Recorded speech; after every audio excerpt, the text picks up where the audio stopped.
Olá, pessoal. Na gravação que estamos iniciando agora, o objetivo será abordar o segundo grupo, o segundo tipo, a segunda espécie de segurados obrigatórios no regime geral de previdência social. Vamos falar da categoria do segurado empregado doméstico. Bom, para subsumir um trabalhador à categoria previdenciária de segurado empregado doméstico, se deve fazer um raciocínio, aí sim, homogêneo ao raciocínio jurídico para enquadramento de um trabalhador na espécie, na classe, no tipo laboral de empregado doméstico. Atualmente, o tratamento normativo, a disciplina normativa da relação de emprego doméstico, da relação de trabalho doméstico, é veiculada na Lei Complementar 150 de 2015. E é dela que a gente extrai o conceito elementar para a configuração da relação de emprego. Eu posso extrair desse conceito três características essenciais, digamos assim. Se a relação de trabalho doméstico é aquela que se passa em favor de uma família, no âmbito de uma unidade residencial, em favor de um tomador de serviços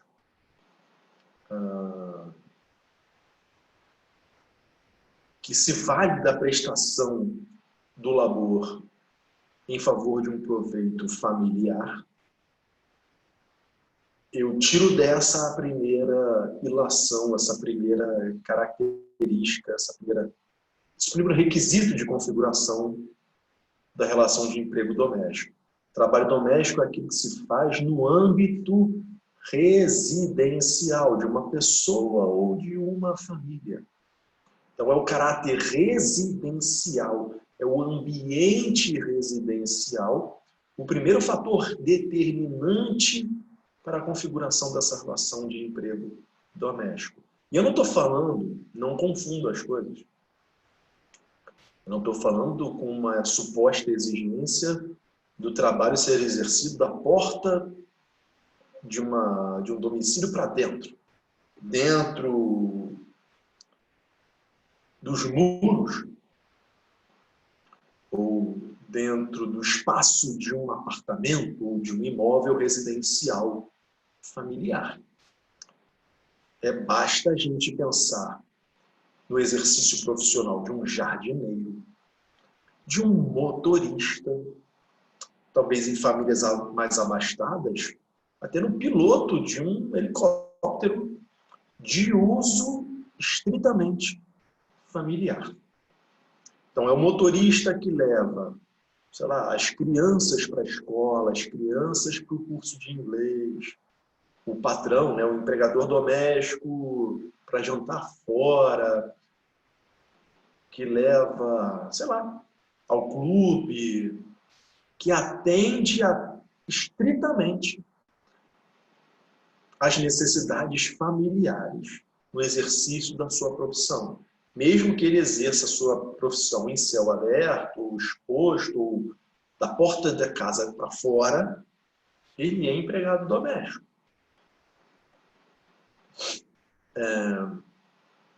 A segunda característica, a primeira característica, então, diz respeito ao âmbito residencial, ao aproveitamento familiar dessa atividade prestada pelo trabalhador. O segundo requisito é o exercício de uma atividade não lucrativa, ou melhor, o exercício de uma atividade que não vai ter aproveitamento comercial e, portanto, não terá uma exploração lucrativa. Então, o exercício profissional de um empregado doméstico não pode ser aproveitado, embutido numa dinâmica produtiva que leve à exploração comercial do produto ou do serviço prestado pelo trabalhador. Uma vez, eu lembro que eu ainda estava estudando, faz muito tempo, estudando para concurso, então ainda estava na faculdade. Alguém me disse, eu não fui conferir se é verdade, mas deve ser. Alguém me disse que caiu a seguinte questão no concurso para a Defensoria Pública, aqui no Rio de Janeiro. O enunciado da questão era mais ou menos o seguinte: Maria foi contratada pela empregadora doméstica, Joana, para o exercício da profissão de cozinheira. Cozinheira. Então, ela tinha uma jornada de 8 às 16 horas na casa da Joana, em que ela fazia o café da manhã, lavava a louça, fazia o almoço, lavava a louça, deixava a janta pronta para a família. Em determinado momento, a Joana se dirige à sua empregada doméstica, a Maria, e lhe diz o seguinte: olha, como a coisa está apertando, a gente está em dificuldade financeira, e você cozinha muito bem, queria que você fizesse alguns bolos, alguns doces, alguns quitutes, que eu vou revender. E isso vai proporcionar para a minha família uma renda extra. Bom, sabendo da subordinação jurídica, do dever de acatar as ordens do empregador, a Maria não hesitou. Tá bom, vou precisar de chocolate, vou precisar de manteiga, de farinha, de açúcar, etc. Me dê aí a matéria-prima que eu faço os bolos.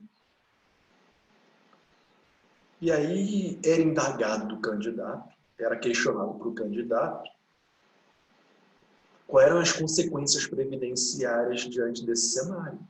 E aí o gabarito oficial demandava do candidato perceber que a partir do momento em que houve uma exploração comercial, ainda que em baixa escala, ainda que o lucro não seja, isso vai render milhões. Não, era uma coisa assim artesanal, né? Produzido em casa, bolo caseiro, mas tem exploração comercial, vai revender, vai obter um lucro qualquer com a venda daquele bolo. Então, a relação para efeitos previdenciários e para efeitos trabalhistas também deixa de ser uma relação de trabalho doméstico e passa a ser tratada como uma relação de emprego comum.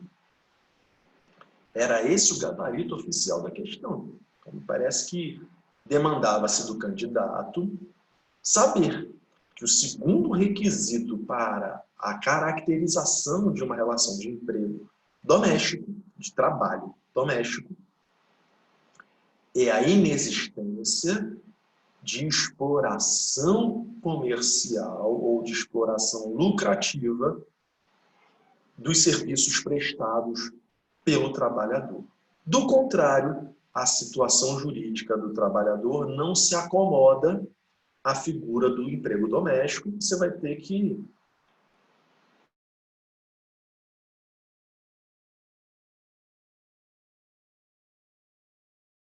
da relação de emprego comum, tá? Então a gente tem aqui na figura do empregado doméstico o cozinheiro, jardineiro, caseiro, ainda que seja em casa de praia, casa de veraneio, fazenda, sítio, caseiro enquadrado aqui, copeira, governanta, mordomo, motorista particular, enfim. O grande problema da configuração do emprego doméstico essa é a terceira característica que a gente ainda não falou. Havia uma celeuma muito grande sobre a questão da continuidade, sobre a questão da frequência do trabalhador à unidade residencial para a configuração do emprego doméstico. É aquela velha dificuldade de diferenciar o empregado doméstico do prestador de serviços autônomos, do diarista, do faxineiro autônomo. E aí a Lei Complementar 150 tende a dar uma solução definitiva para esse problema, na medida em que consta expressamente da Lei Complementar 150 a previsão de que a configuração do trabalho doméstico se dá quando a prestação de serviços se dá mais de 2 vezes ou mais de 2 dias por semana. Mais de 2 dias por semana. E aí fica mais fácil para a gente, no caso a caso, né, diante de cada cenário concreto, acomodar e, enfim, adequar essa prestação de serviços à relação de emprego doméstico. Então, com essa tríade de características, a gente consegue identificar, a gente consegue fazer o diagnóstico jurídico do segurado empregado doméstico. Requisito número 1, prestação de serviços no âmbito residencial, em favor de uma família. Requisito número 2, o caráter não comercial, a inexistência de exploração mercantil dos serviços prestados pelo trabalhador. E o terceiro requisito, a terceira característica, é a frequência semanal acima de 2 vezes, acima de 2 dias por semana. Com a edição da Lei Complementar 150, o tratamento previdenciário do empregado doméstico foi equiparado ao tratamento previdenciário do empregado, pelo menos para efeito de acesso a benefícios previdenciários. Até a Lei Complementar, por exemplo, até a Lei Complementar 150, por exemplo, o empregado doméstico não tinha direito ao auxílio acidente. Com a edição da Lei Complementar 150 e com essa, digamos, padronização, com essa equiparação, melhor dizendo, os empregados domésticos passam a gozar dos mesmos benefícios ou da mesma cobertura previdenciária de que gozam os empregados comuns. Quanto ao custeio, os empregados domésticos continuam tendo, ou melhor dizendo, a relação de emprego doméstico, ela vai ter um regime simplificado de contribuições, um regime tributário simplificado, também previsto lá na Lei Complementar 150, que prevê o uso do E-Social, o uso das declarações prestadas pelo empregador doméstico, recolhimento unificado das contribuições do empregado, do empregador, do depósito fundiário, tem até um pagamento pré-ordenado, depósito pré-ordenado para efeito de futuro e eventual pagamento de indenização por rescisão sem justa causa. Enfim, para quem tiver curiosidade, aí é um terreno muito mais trabalhista do que previdenciário, o que é comportado, o que é computado nesses recolhimentos patronais do empregador doméstico. Isso tudo está previsto lá na Lei Complementar 150 de 2013. O que mais que é importante dizer? A questão da faixa etária. Existe uma vedação legal para o exercício do trabalho doméstico por menores de 18 anos. Então, a rigor, não se permite, a ordem jurídica brasileira não permite, e também o Brasil é signatário de tratados internacionais nesse mesmo sentido, o trabalho doméstico abaixo dos 18 anos de idade. Então, em breve, eu prometo que nos próximos slides aqui, à medida em que a gente for avançando, eu vou falar de como fica a situação jurídica de um eventual, de um possível contrato de emprego doméstico que envolva uma pessoa menor de 18 anos, como é que isso é tratado e desenrolado, especialmente na nossa esfera, que é a esfera previdenciária. Tá bom? Eu acho que o que de mais importante sobre o emprego doméstico foi dito. Esse enquadramento, então, já está um pouco mais claro, mais lúcido para vocês. Na próxima gravação, a gente começa a falar do trabalhador avulso. Até a próxima.